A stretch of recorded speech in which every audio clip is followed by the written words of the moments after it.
which takes us on to another kind of form, I suppose, of extremism. Trevor Phillips joins me now, of course, Sun columnist today, but a broadcaster, a journalist of some renown. Trevor, very good to see you. Welcome to the show. Great piece in the paper today on page 12 of the Sun.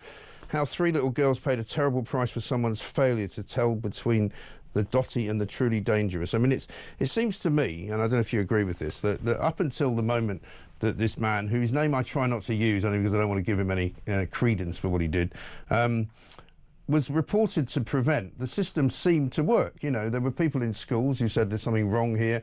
His parents had a problem with it. It was when he got to prevent that when it started to kind of unravel and not really see what was going on. Good morning, Mike, and slightly disconcerted that when you said you returned to another form of extremism. Let's talk to Trevor Phillips. Sorry. on this particular case of this killer, and I'll respect your rules. Let's just refer to him as the killer. You're partly right to say that the system works in the sense that there was a system available. The problem was it wasn't used in, I think, the right way. And the choices that were made by police, by educational authorities, were essentially the wrong ones. And the story that you've been covering earlier on, which is the Policy Exchange report on the Home Office document, I think relates here. The point of that document is it says that essentially, it says that essentially inside the Home Office, there is a concerted effort by some civil servants to reduce the importance of Islamism by essentially making it equal to all sorts of other things, including misogyny or the sort of anti-Tate unpleasantness or something like that, which we know doesn't really lead to the kind of focused and organized violence that we think about when we think about Islamism. And secondly, in the case of the killer, and what I've written about today, is that in the PREVENT program, that kind of imperative, that kind of impulse existed.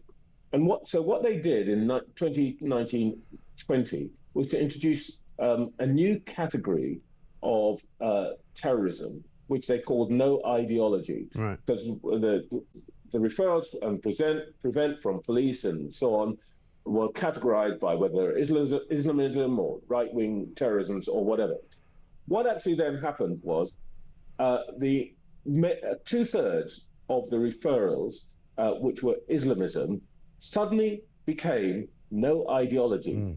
And attached to no ideology is no risk, and in practice, no action. So this impulse, which is described in the Policy Exchange report, which is to play down Islamism, actually ended up with a result in which somebody who could have been picked up by the system was ignored. Yeah. And that's the problem here. This is not abstract. This is not a sort of talking point.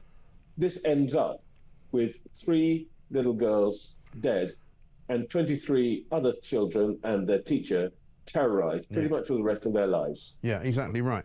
And so it's a much bigger issue, really, isn't it, than just simply political correctness, because people's lives have been affected by this, people's lives have been ended by this. And I think also the fact that PREVENT is a sort of a voluntary organisation, that you don't really have to have any dealings with them if you choose not to, as a troubled teenager or whatever it is, or an older person. It seems remarkable to me that that's the sort of terms of reference. Indeed. And, you know, what you said, Mike, just now is extremely important.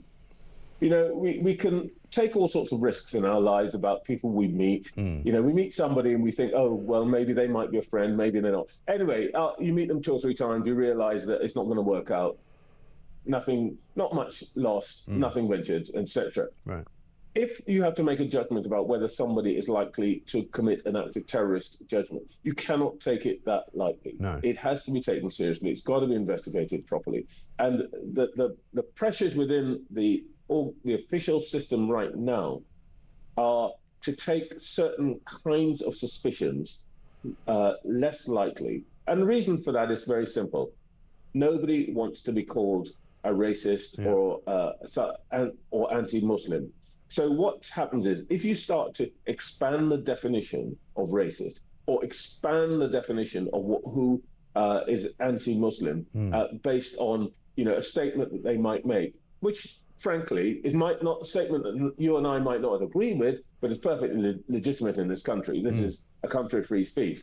Then what happens is, people who have to make those critical judgments about whether somebody is a danger or not start to back off, because what they worry is, if they say, investigate this one because I'm worried about this person being a perpetrator of Islamist violence, what then happens is the spotlight doesn't turn on that individual, it turns on you, because you then get accused of being prejudiced. Right. That's our problem.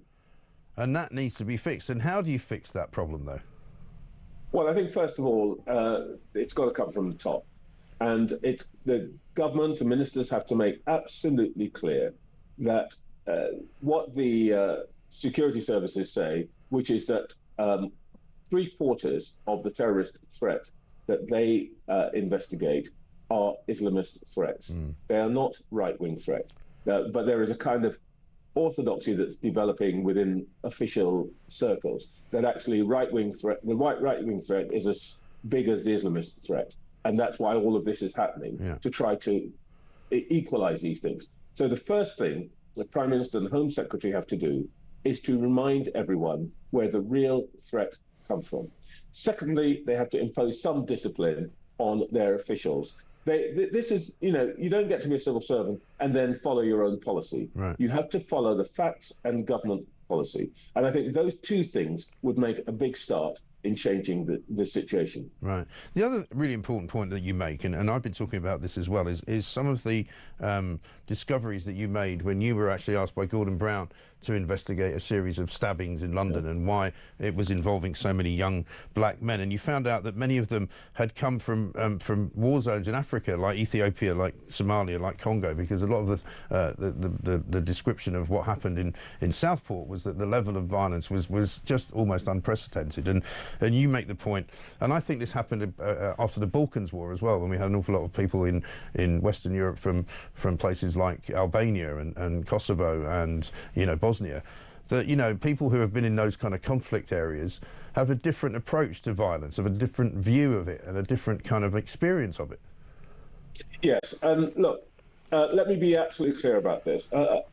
I'm sure that there will be people listening and people who read what I've written in the Times yesterday and the Sun today, and will take this as a reason to go, oh, well, we've got to keep them all out. Well, that's not my point at all. Yeah.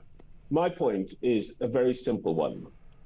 We are a country that has played a great role from over centuries in giving haven to people who have fled conflict and persecution.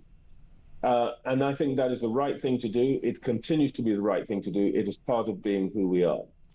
But we have to recognize that this comes with some potential costs and risks. And what I discovered in 2007, because there was a spate of knife crime, was that a lot of the young men, and it's all young men pretty much, young men who were involved, mostly black, had come from African war zones. And what did we do when they arrived? Of course, we welcomed them. Then we plonked them in school. And these kids had seen terrible things. They'd seen murders, they'd seen maimings, they'd seen rape of their relatives in front of their eyes. And we just plonked them in school, didn't give them any help, any treatment, any support. And I think we're beginning to see right now actually the consequences of that, because those children are now in their 20s. And if you go to the Old Bailey, the lawyers there will tell you that every day the cells below the court, which are full of homicide suspects on trial, 75% of them are black, and very many of them are from this background. Yeah. My point is that we shouldn't make the same mistake twice. We need to make sure that we identify these young men and that we give them the kind of support and treatment that will help them deal with their demons. Otherwise, what happens is it comes out in different ways. Well, right. And we will And I think we'll probably see as the story of what we are calling the killer emerging, that the background that his parents came from, Rwanda, they were Tutsis who were the victims of essentially a genocide. Yeah. That background will figure pretty heavily in his psychology. Yeah, I think so. Good to talk to you, Trevor. Thanks very much indeed. Trevor Phillips, Sun columnist today, writing about the Southport killer and how we have to be so careful now about how we treat these cases.